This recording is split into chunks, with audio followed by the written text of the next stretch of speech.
Welcome to Phuket Extra, where we take a look at the top 5 stories of the past week. Now, if you've been watching us for the past week, you might have noticed that we've been counting down the days until the Samkong underpass has been finished.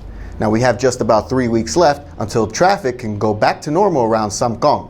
Let's take a look at the rest of the top 5. 2 executives from the fire safety company being blamed for the deaths of 8 people at Siam Commercial Bank in Bangkok on Sunday have been released on bail, and police are still probing the tragedy.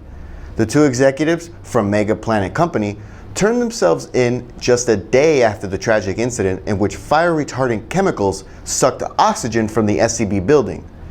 Investigators suspect the 2 executives carelessly hired unqualified workers to work in the basement security room where the 8 bodies were found.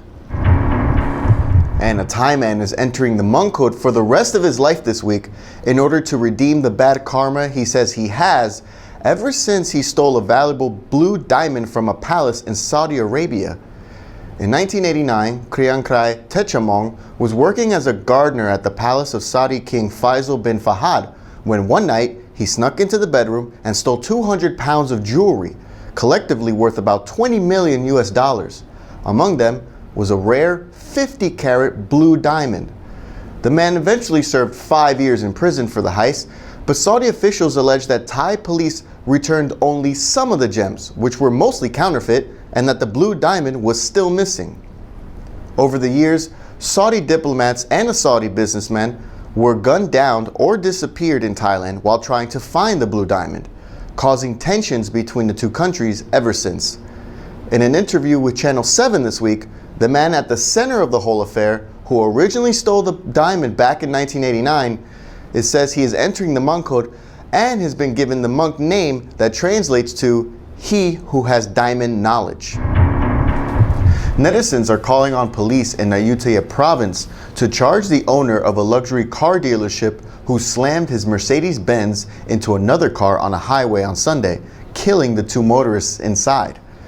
Meanwhile, the 36-year-old man remains hospitalized for what was described in reports as slight injuries. Police say they are still gathering evidence in the case. Still, that hasn't stopped many on social media to claim that police are deliberately dragging their feet because of the man's social status. After years of wrangling, the Klongkopi flyover highway is finally set to open this month. The 700-meter-long bridge is expected to ease traffic in the Saktidej, Chao Road and Vocational College intersection in Phuket town. The Klongkopi Road will directly connect Saktidej Road Soi 7 to Sapan Hin. The contractor has been fined 200,000 baht per day since last September, when the project was originally supposed to be finished. The grand opening of the Klongkopi Bridge is set for April 6th. The Samkong countdown continues and the days are ticking down to opening day on April 10th. But Tim Newton still thinks there's a lot to be done. The Samkong underpass started construction in November 2013. Remember the good old days when you could actually drive from Phuket town to Patong without having to do the long U-turns along unkept and dangerous roadways adjacent to the construction zone? Well, that was 2 years and 4 months ago. Well, the good old days are here again from April 10, when the underpass will finally be open for traffic. Except it won't. The project has been mired in delays, fake deadlines, a few wall collapses and poor management. The patience of Phuket's commuters have been sorely tested with the prolonged construction. With just over 3 weeks left before the ultimate deadline, Wiwat Construction seem to have sped up the progress, but there still isn't any tar laid for any roads in the project. There is still digging being done leading up to the tunnel and even inside the tunnel.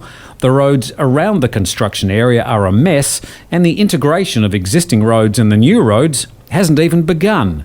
Barring intervention from the Magic Road construction ferries, there is no chance the new underpass will be completed before Songkran.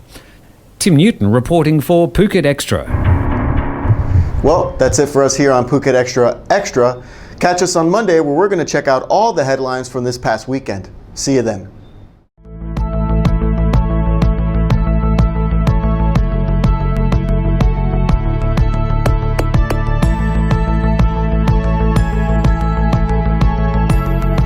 Buongiorno. Bonjour. Hey.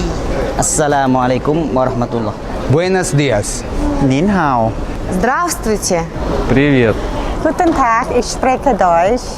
สวัสดีครับ We are ready to provide international medical service with warm Thai hospitality. Call us at 1719.